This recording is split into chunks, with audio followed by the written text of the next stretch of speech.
गायत्री गुप्ता और आप देख रहे हैं SPN 9 न्यूज। और एक बार फिर से मैं अपना खास प्रोग्राम लेकर आपके सामने हाजिर हूं और बात करूंगी अपने इस खास प्रोग्राम में एनडीए की फतह को लेकर। जी हां, एनडीए का एक बार फिर से दबदबा देखने को मिला है सदन में।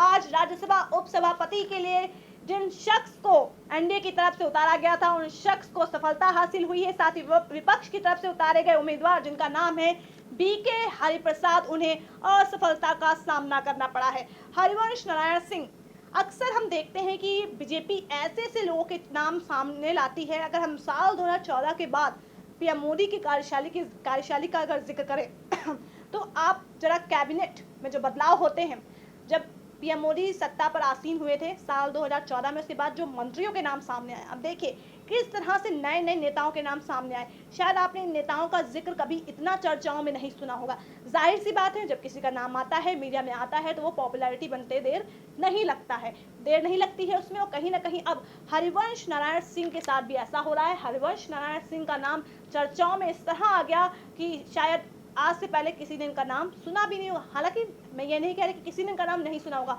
लेकिन अधिकतर लोगों ने शायद इनका नाम नहीं सुना होगा। लेकिन आज देखिए राज्यसभा के उपसभापति बन गए हैं और इन्होंने विपक्ष के जो उम्मीदवार थे बीके हरिप्रसाद, उन्हें 105 वोटों से हराया है। अब यहाँ पर उपसभापति की जीत पर पीएम मोदी ने कहा है कि अब हरि के हाथों में होगी सदन की जिम्मेदारी। और कुछ क्या क्या है वो भी मैं आपको बता देती हूँ। पीएम मोदी ने कहा है कि हरिवंश का परिवार जेपी और गांधी से जुड़ा हुआ है, दोनों तरफ हरि थे, उम्मीद है हरि कृपा रहेगी। इसके साथ ही उन्होंने कहा है कि हरिवंश नारायण सिंह की काफी तारीफ की है और साथ ही उन्होंने बलिया क्रांति का जिक्र किया है पीएम मोदी ने हरिवंश नारायण सिंह के चुने जाने पर। इसके अलावा सोनिया गांधी का जिक्र कर लेती हूँ, कांग्रेस की पूर्व अध्यक्ष। कभी हम जीतते हैं और कभी हम हारते हैं, ये कहना है सोनिया गांधी का, जब उनके उम्मीदवार को असफलता का सामना करना पड़ा है, यानी कि बीके हरिप्रसाद को। अब बात करते हैं हरिवंश नारायण सिंह को लेकर। हरिवंश नारायण सिंह ऐसे सियासी नेता हैं जिनकी कार्यशैली काफी चर्चाओं में रही है, और लेकिन अब ये ज्यादा चर्चाओं में आ गए हैं। अब ये उपसभापति का कार्यभार संभालेंगे और कहीं ना कहीं इनके हाथों में सदन की बागडोर होगी।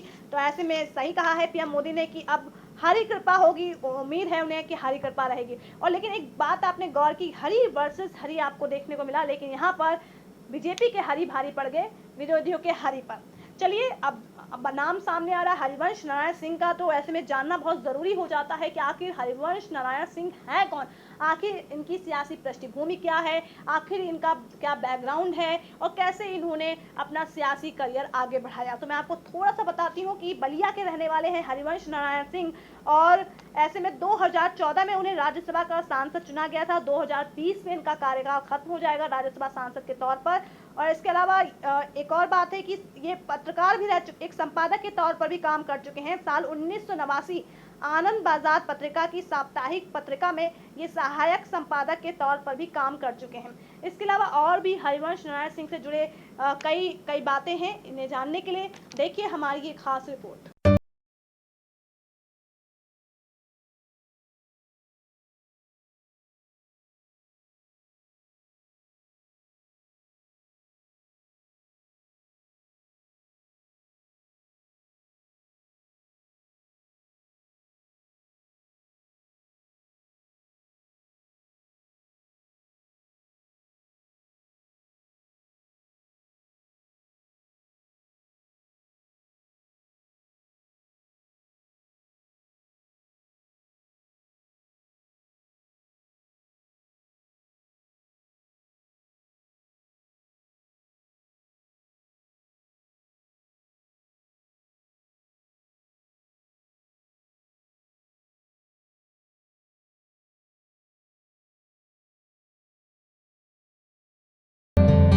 तो जाना आपने कि हरिवंश नारायण सिंह आखिर कौन है, कहां से इनका सियासी करियर शुरू हुआ, कैसे कैसे इन्होंने अपने सांसद तक का अपना एक सियासी अपनी पृष्ठभूमि बनाई, किस तरह से ये जेडीयू के सांसद बने और कैसे अब ये राज्यसभा के उपसभापति बन गए हैं। लेकिन यहाँ पर आपने बात नोटिस की, शायद अभी तक किसी ने बात नोटिस नहीं की, जेडीयू के सांसद हैं हरिवंश नारायण सिंह।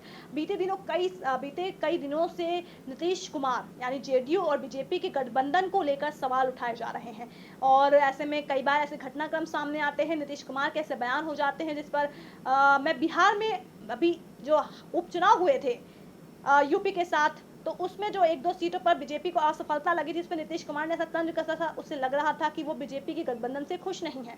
और इस पे बहुत सी खबरें भी सामने आई, इसको जोड़ा गया कि हो सकता है नीतीश कुमार एक बार फिर से बीजेपी का दामन छोड़ दें। हालांकि पहले तो महागठबंधन का हिस्सा थे, लेकिन अब वो महागठबंधन का हिस्सा नहीं है। और अब उन्होंने जैसे ही महागठबंधन टूटा तो उनको बीजेपी का सहारा लगा, और बीजेपी के सहारे वो फिर से बिहार के मुख्यमंत्री बन गए। बीजेपी उनके लिए कहीं ना कहीं एक नैया को पार करने वाली एक हेवनहार तो बनी ही गई।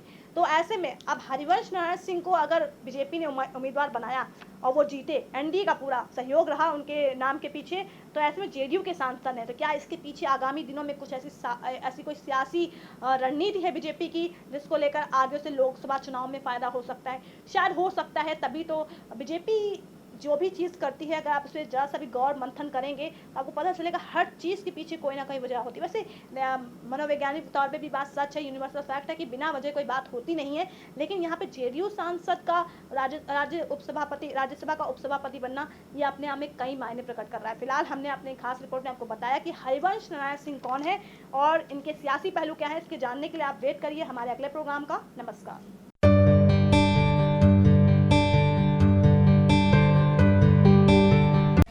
Start your career with us.